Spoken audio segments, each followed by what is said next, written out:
അരുൺ, തീർച്ചയായും അതായത് അവിടെയുള്ള ആളുകൾക്കും അത് തന്നെയാണ് ആശങ്കയുള്ളത്. കാരണം ഈ സ്കൂളിലേക്ക് കയറി വരുന്നതിൽ, കുട്ടികളെ വിടുന്നതിലെല്ലാം വലിയ രീതിയിൽ ഭയമുണ്ട്, പേടിയുണ്ട് ആളുകൾക്ക്.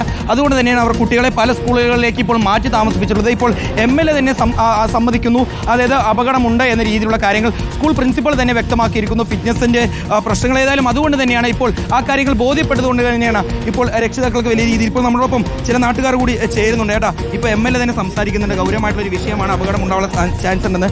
പ്രിൻസിപ്പൽ പറയുന്നു, അതായത് ഫിറ്റ്നസ് കിട്ടിയിട്ടില്ല എന്ന്. പിന്നെ നിങ്ങൾ ഇതിപ്പോൾ ഒരു കൊക്കോ ഗ്രാമമാണ്, വികസനം വേണം, പക്ഷേ നാട്ടുകാർ ഉന്നയിക്കുന്ന ഒരു ജെന്യൂൻ ആയിട്ടുള്ള ഒരു പ്രശ്നമില്ലേ? നിങ്ങൾ ആദ്യം പറഞ്ഞത് തന്നെ തുടങ്ങാം. കൊക്കോ കളിയാണ്, വികസനം വേണം, അത് നാട്ടിലെ പൊതുവികാരമാണ്. ആ വികാരത്തിൻ്റെ മേലിൽ തന്നെയാണ് ആ നാട്ടുകാരെന്ന നിലയിൽ ഞാൻ ഇവിടെ നിൽക്കുന്നത്. അപ്പോൾ ഈ ഗ്രാമത്തിലെന്ന് പറഞ്ഞു കഴിഞ്ഞാൽ ഒരു 10-40ഓളം സർക്കാർ ജീവനക്കാരും 350ഓളം ഫ്രീ അഡ്മിഷനുമായിട്ട് നേടിയത് ഈ കോക്കോ ഗ്രാമത്തിലൂടെയാണ്.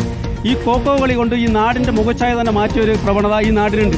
അതുകൊണ്ട് ഈ നാടൊന്നാകെ ഇതിൻ്റെ പിന്നിൽ പ്രവർത്തിക്കുന്നു. നമ്മൾ ഈ കൊക്കോ അക്കാദമിനെ എല്ലാം എതിർക്കുന്നത്. ഞാൻ ചോദിക്കുന്നത്, നിർമ്മാണ പ്രവർത്തികൾ നേരത്തെ തന്നെ പൂർത്തീകരിക്കേണ്ടതുണ്ടായിരുന്നു.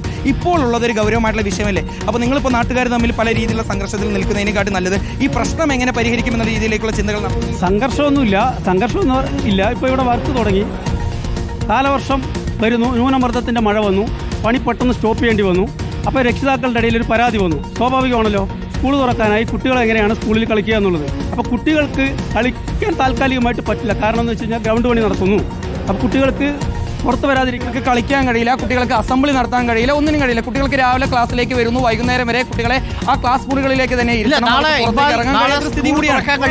അങ്ങനെ ഉണ്ടാവും. പക്ഷെ അതിനുവേണ്ടി ഒരു ഫെൻസിന് കൃത്യമായിട്ട് അതാണ് ഇപ്പോൾ MLA തന്നെ സമ്മതിക്കുന്നു. അതായത് അല്ലെങ്കിൽ സ്കൂൾ അധ്യാപകർ തന്നെ പറഞ്ഞാൽ നാളെ സ്കൂൾ തുറക്കാൻ കഴിയാത്തൊരവസ്ഥയാണ്. അപ്പോൾ നമ്മൾ ഇതിന് ന്യായീകരിക്കുന്നതിന് അപ്പുറത്തേക്ക് നമ്മൾ ഈ പ്രശ്നം പരിഹരിക്കുന്നതിന് വേണ്ടി എത്രയും പെട്ടെന്ന് ഈ പ്രശ്നം പരിഹരിച്ച് മുന്നോട്ട് പോകുമെന്ന് തന്നെയാണ് ഞങ്ങൾ തീരുമാനിച്ചിട്ടുള്ളത്. എത്രയും പെട്ടെന്ന് ഈ നാട്ടിലുള്ള ജനങ്ങളുടെ വികാരം മനസ്സിലാക്കി മുന്നോട്ട് പോകുമെന്ന് തന്നെയാണ് നമ്മൾ വിചാരിക്കുന്നത്. ഇവിടെ നിരവധി നാട്ടുകാർ നമ്മളൊപ്പം ചേരുന്നുണ്ട്. ഇവരുടെ എല്ലാ മക്കൾ ഇവിടെ പഠിക്കുന്നുണ്ട് എന്നുള്ളതാണ് ഇവർ അറിയിച്ചിട്ടുള്ള അരുൺകുമാർ. ഇവരെല്ലാം വലിയ ആശങ്കയിലുമാണ്. ഇവിടെയുള്ള ഏട്ടന്മാരെല്ലാം രാവിലെ മുതൽ നമ്മളിവിടെ കാത്തു നിൽക്കുകയായിരുന്നു. കാരണം അവർക്ക് ഭയങ്കര ആശങ്കയുണ്ടായിരുന്നു. നിങ്ങളുടെ ചുറ്റുപാടുള്ള മക്കളെല്ലാം എല്ലാ കുട്ടികളും ഇവിടെ പഠിക്കുന്നുണ്ട്. ഇപ്പോൾ വരാനുള്ള ഭയങ്കര ബുദ്ധിമുട്ടുള്ള കാര്യമാണ്. കാരണം ഒരു അപകടം സംഭവിച്ചാൽ അതിന് പേടിച്ചിട്ട് കുട്ടികളിപ്പോൾ അമ്മമാരും രക്ഷിതാക്കളും ഇപ്പോൾ കുട്ടികളെ ഈ സ്കൂളിന് വിടാത്ത ഒരു അവസ്ഥയാണ്. എനിക്ക് ഒരു ദൃശ്യം കൂടി കാണിച്ചു തരാനുണ്ട്. അതായത് ഞാനിപ്പോൾ നിൽക്കുന്ന ഈ 14 കുഴികൾ ഞാൻ നേരത്തെ എണ്ണിയിരുന്നു. ആ കുഴികളുടെ അവസ്ഥ കൂടി ശരിക്കും പ്രേക്ഷകരിലേക്കും അതുപോലെ തന്നെ ജനപ്രതിനിധികളിലേക്കും എത്തിക്കണം എന്നുള്ളതാണ് കാണിക്കുന്നത്. ഇവിടെ നമ്മൾ ദൃശ്യങ്ങൾ നേരത്തെ കാണിച്ച പോലെ തന്നെ 8 അടി താഴ്ചയുള്ള 14ഓളം കുഴികളാണുള്ളത്.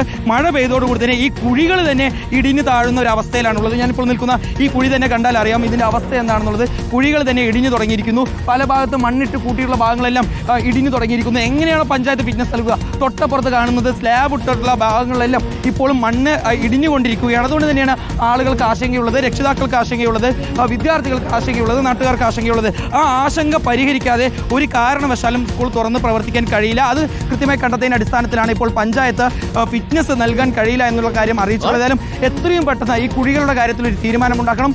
കൊക്കോ അക്കാദമി വരണം. പക്ഷേ അതിനപ്പുറത്തേക്ക് തങ്ങളുടെ കുട്ടികൾക്ക് സുരക്ഷിതമായി കളിക്കാനും പഠിക്കാനും കഴിയുന്ന ഒരു അന്തരീക്ഷം ഉണ്ടാക്കി ലഭിക്കണം എന്നുള്ളതാണ് ഇവിടെയുള്ള പടലിക്കാടുള്ള ഓരോ കുടുംബങ്ങളിലെയും അംഗങ്ങളുടെ ആവശ്യമെന്ന് പറയുന്നത്. Okay, thank you Iqbal. എന്തായാലും നാളെ പടലിക്കാട് LP സ്കൂളിൽ ഈ സാഹചര്യത്തിൽ ക്ലാസ് തുടങ്ങുക സാധ്യമല്ല. പടലിക്കാട് ഗവൺമെന്റ് LP സ്കൂളിൽ ഫിറ്റ്നസ് സർട്ടിഫിക്കറ്റ് ഇല്ല. ഫിറ്റ്നസ് സർട്ടിഫിക്കറ്റ് ഇല്ലാതെ ഒരു സ്കൂളിനും പ്രവർത്തിക്കുക സാധ്യമല്ല.